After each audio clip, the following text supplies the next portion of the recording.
अगर आपके सर की बैक साइड के ऊपर सर में दर्द होता है या आधे सर के अंदर दर्द होता है या आपकी आंखों के आगे जो वो दर्द होता है, और इस सर दर्द के अंदर हमें ज़्यादातर हमारा जो दर्द होता है सर के अंदर, वो या हमारी खोपड़ी या हमारी जो स्कल है इसकी जड़ के अंदर बैक साइड पे होता है और पीछे की तरफ से आगे की तरफ आता है।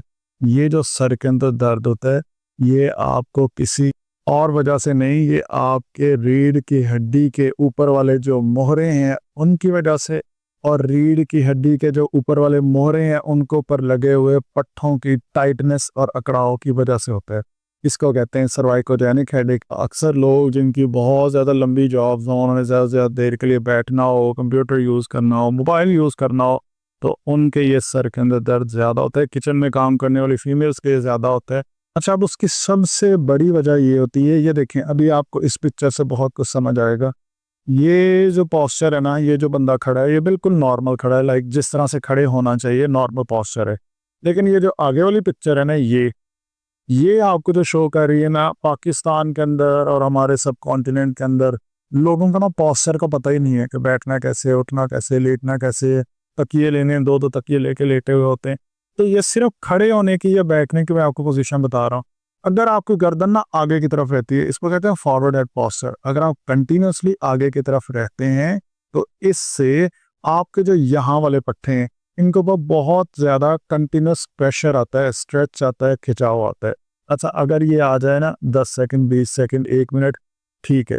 लेकिन अगर ये ऐसे हो कि आप सुबह 9 बजे जॉब पे गए हैं, वहाँ पे आप कंप्यूटर पर बैठे हैं, बैंकर्स मोस्टली आपने देखा होगा बैंकिंग के अंदर जब वो बैठे हुए होते हैं तो उनका पोस्चर कितना आगे होता है। इसी तरह लोग जो रिसेप्शन पे बैठे होते हैं, जिनकी ज़्यादा बैठने की जॉब है या खड़े होने की जॉब है, तो उनका ये फॉरवर्ड हेड पोस्चर बना हुआ होता है।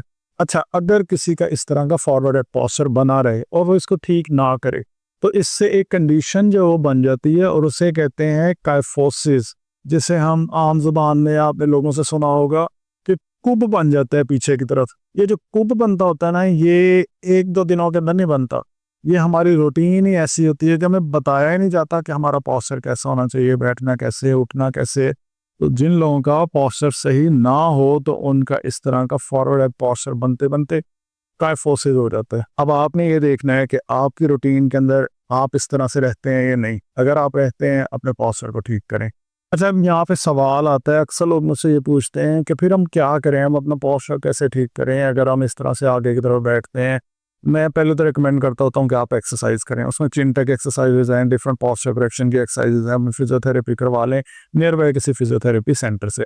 दूसरा तरीका ये होता है कि लोग आपको पोस्चर बेल्ट जो रिकमेंड करेंगे कि आप इस तरह के बेल्ट लगा लें और अपनी गर्दन को सीधा रखने की कोशिश करें। अच्छा, अगर कोई मुझसे पूछे ना कि ये बेल्ट लगाना चाहिए नहीं, पहले तो मैं कहूँगा कि इसको नहीं लगाना चाहिए, क्योंकि आपको ना इसकी आदत हो जाएगी। ये लगा हुआ होगा आप सीधे होंगे, ये नहीं लगा हुआ होगा आप आगे की तरफ फिर दोबारा चले जाएंगे। लेकिन अगर आपने फिर भी लगाना है तो मैं रिकमेंड करूंगा कि आप इस तरह का छोटा सा गर्दन के ऊपर लगाने की बजाय प्रॉपर फिर बैक का जो पोस्चर बेल्ट है वो लें। ऐसा पोस्चर बेल्ट जो कि आपकी आपकी गर्दन को भी सपोर्ट करे, यानी कि आपके बैक के सारे पट्टों को, और इवन आपके जो लो बैक के पट्टे हैं उनको भी सपोर्ट करे। सो ये अच्छी क्वालिटी का बेल्ट लें जो कि फिर पूरी की पूरी बैक को सपोर्ट करे। लेकिन कोशिश करें कि इसकी आदत ना बने आपकी, और खुद से जो है ना अपने पोस्चर को ठीक करने की कोशिश करें। अब मैं आपको बताता हूँ कौन सी वर्जिशें करनी है अगर आपको सर्वाइकोजेनिक हेडेक है या इस तरह का पोस्चर बन गया, इसको ठीक करने का क्या तरीका है। आपको बहुत ज़्यादा रिलीफ फील होगा अगर आप ये वर्जिशें करेंगे इंशाल्लाह। अच्छा, अब इसके अंदर जो पहली वर्जिश है इसे कहते हैं चिन टक एक्सरसाइज। चिन का मतलब क्या होता है? चिन का मतलब होता है हमारी थोड़ी। अच्छा, हमारी जो थोड़ी है इसको अपने नीचे की तरफ टक करना है। अच्छा, अब ये जो एनिमेशन चल रही है ये थोड़ी सी स्पीड के साथ है, क्योंकि ये एक एनिमेशन बनी हुई है, तो आपने इसको स्लो स्लो करना है। करेंगे कैसे? आपने किसी भी दीवार के साथ खड़े हो जाना है और अपनी चिन को नीचे की तरफ टक करना है, यानी कि नीचे की तरफ दबाना है, 10 सेकंड के लिए होल्ड करना है, फिर छोड़ देना है। इससे ना आपकी जो अपर सर्वाइकल जो पट्टे हैं, या सर्वाइकल की समझ आ गई है ना, रीढ़ की हड्डी के ऊपर वाले हिस्से के जो पट्टे हैं उनमें स्ट्रेच आएगा, उनमें खिंचाव आएगा। 10 सेकंड का होल्ड करना है, 6 से 7 दफ़ा करें, हर 2 से 3 घंटे बाद, 4 घंटे बाद ये वर्जिश करें। आप देखेंगे आपके पट्टों के अंदर बहुत ज़्यादा रिलैक्सेशन होगी। ये जो मैं अभी कह रहा था ना दीवार के साथ हम कैसे करेंगे, वो मैं अभी आपको दिखाता हूँ। अच्छा, एक तो ये तरीका है, आप इस तरह से ये करेंगे और नीचे की तरफ लेके जाएंगे। अच्छा, आपने ना इसमें गौर करना है, आप इस तरह से सर नहीं लगा रहे हैं, पीछे की तरफ लेके जा रहे हैं। मैं आपको भी दिखाता हूँ, ये इससे देखें, इस तरह से अपने अपने सर को पीछे की तरफ लेके जाना है, बैक साइड के ऊपर या चिन को टक करेंगे तो आपकी ये गर्दन के अपर सर्वाइकल जो पट्टे हैं उनके ऊपर बहुत अच्छा खिंचाव आएगा। ठीक है, से इसके अलावा काफ़ी सारी ऐसी टेक्निक्स होती हैं जो कि आपके फिजियोथेरेपिस्ट आपकी ये हेडेक को ठीक करने के लिए अप्लाई करेंगे। इन्हें कहते हैं हेडेक स्नैग्स हैं, रिवर्स हेडेक स्नैग्स हैं और नैग्स हैं, C1 C2 के ऊपर स्नैग्स हैं, अपर सर्वाइकल ट्रैक्शन है। इनसे आपको इतना ज़्यादा फ़ायदा होगा। आपने अपने किसी नियर बाय थेरेपिस्ट के पास जाना जिसको बाकी ये चीज़ें करनी आती हों, तो आप देखेंगे आपका हेडेक काफ़ी हद तक कम हो जाएगा। अगर आपको हेडेक अटैक्स होते हैं हर कुछ दिनों के बाद, अच्छा इसको इस तरह से, ये तो आपके थेरेपिस्ट करेंगे इस तरह, लेकिन आप घर में किस तरह से कर सकते हैं? आप इस तरह किसी टॉवल की मदद से, किसी कपड़े की मदद से ये वाली वर्जिश खुद भी कर सकते हैं। अभी मैं आपको सिखाता हूँ ये आपने खुद कैसे करनी है। आपने ना कोई कपड़ा ले लेना है, इस तरह से ना अपनी खोपड़ी के, अपनी स्कल की जड़ के अंदर रख देना है। रख के आपने इसको ना सीधा इस डायरेक्शन में खींचने के बजाय थोड़ा सा ऊंचा डायरेक्शन में खींच लें। ये जो पिक्चर बनी हुई है ना, इस पिक्चर में कुछ ज्यादा ही ऊंचा खींचा हुआ है, इसको हल्का सा इस एंगल के ऊपर खींच लें। ठीक है, अब इसको ना खींच लिया, गर्दन आपके पीछे की तरफ जा रही है, कपड़े ने इसको आगे की तरफ खींचा हुआ है। ये करके उसके बाद आपने क्या करना है, अब ये खिंचा हुआ है, खींचने के बाद आपने अपनी गर्दन को पीछे की तरफ लेके जाना है, अपनी गर्दन को आगे की तरफ लेके जाना है, अपनी गर्दन को राइट साइड पे टर्न करना है, दूसरी तरफ टर्न करना है, टिल्ट करना है, इस तरफ टिल्ट करना है। 6 मूवमेंट्स आपने करनी है। कौन कौन सी? पीछे की तरफ लेके जाएंगे, आगे की तरफ लेके जाएंगे, लेकिन ये कपड़े के साथ आपने खींच के रखना है। रीढ़ की हड्डी के मोहरे वहां पे खिंचे रहेंगे आराम से, और एंगल जो है ना वो बिल्कुल सही रखना है आपने। इसे कहते हैं सेल्फ हेडिक स्नैग्स या सेल्फ स्नैग्स, SNAGS। ये ऑनलाइन आप लोग सर्च कर लीजिएगा, आपको बहुत कुछ ये मिलेगा। ये इंटरनेट भरा पड़ा है इन चीज़ों से। ठीक है, ये तो हमारे कंट्री में, हमारे इस एरिया में यानी इंडिया पाकिस्तान के अंदर यहाँ पे दवाइयों की भरमार होती है, वरना ये जो इस तरह के सर दर्द है इनको एक्सरसाइज से बहुत ज़बरदस्त तरीके से ठीक किया जा सकता है।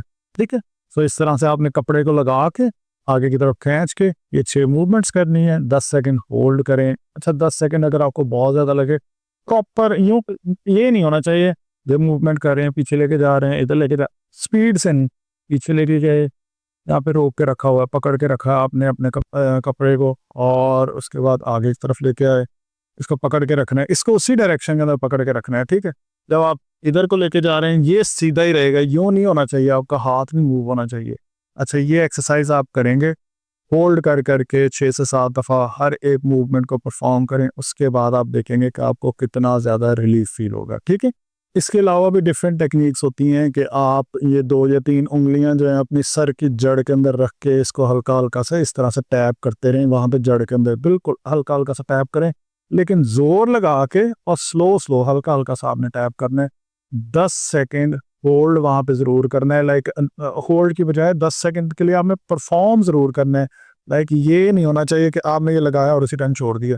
सो आप परफॉर्म प्रॉपरली इसको करें, आपको काफ़ी ज़्यादा रिलीफ फील होगा। सो ये तो जनरल सी चीज़ें हैं जो मैं मैक्सिमम आपको वीडियो के अंदर समझा सकता था कि आप ये चीज़ें घर में कर लें, लेकिन अगर पॉसिबल हो तो अपने नियर बाय थेरेपिस्ट के पास जाएं। मुल्तान से आप मेरे क्लिनिक पर आ सकते हैं और आप देखेंगे आपको फिजियोथेरेपी के ज़रिए इस हेडेक को ठीक करने में बहुत ज़्यादा हेल्प मिलेगी। खाम में आपने हेडेक के लिए बहुत ज़्यादा दवाइयाँ नहीं लेनी।